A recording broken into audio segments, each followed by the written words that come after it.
first of the white wines is from Christian Patat. He does 3 lines, and in Vini Curiosity there's going to be another one of his wines, and that one is bottled under the main label, which is Ronco del Nimes.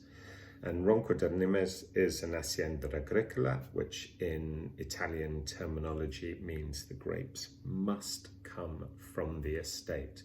But he also runs a negociant line, and a negociant line can either mean that you've rented the vineyards and you're still farming the grapes, but you don't own the vineyard, or it can be bought in grapes, or it can actually be bought in wine.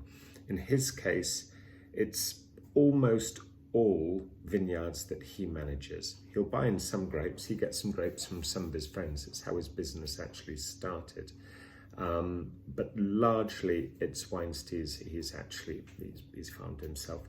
So Fondo in Disegno, the wines that you've had before, you've had the Fondo in Disegno Bianco. Fondo in Disegno means birthmark, and the idea is to just rent a single small vineyard and produce a wine from it. In this case though, it's the I Vini di Jacopo. Jacopo is his son, so the wines of Jacopo, and the grape type is Friulano, and some of the grapes come from Ronco del Nimes, and some of them come from Fondo in Disegno vineyard that he makes Friulano from, and some are quite sure where the rest of the grapes come from, if I'm absolutely honest. But it's Friulano, 100%. So Friulano used to be called Tokai Friulano. Before that it was called Tokai. The name Tokai was removed because the Hungarians didn't like the Italians using it. So this time it is straight Friulano. Comes from the Friuli. The reason why it's called Friulano is because it comes from the Friuli, of course, and it's actually from the Colli Orientali, which is the Eastern Hills. This wine's made without any oak aging, very fresh. Christian style is just immaculate, pure wine tasting.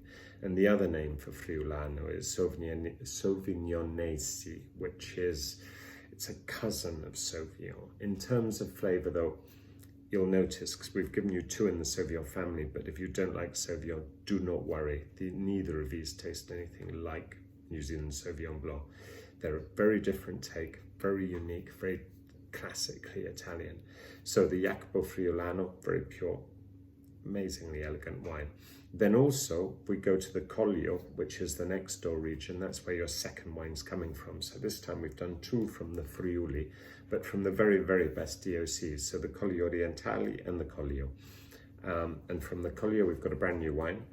It's from Scolaris, and it's straight Sauvignon Blanc, 2018 vintage. It is staggering value, honestly. You don't get wine for this price, for this sort of money. It's got a lovely roundness to it, excellent balance, very high quality wine for a very good price. Then for the reds, we've got from Pomario. Pomario is magnificent, high altitude estate in Umbria. Relatively new producer, they're cousins to Colnole, and they're hoteliers as well. This was going to be their weekend retreat, but it's turned into incredible estate, absolutely amazing place. This is straight Sangiovese from their younger vines, biodynamically farmed. Quality is off the scale. You know, we're looking at a more sort of Pinot Noir take on Sangiovese.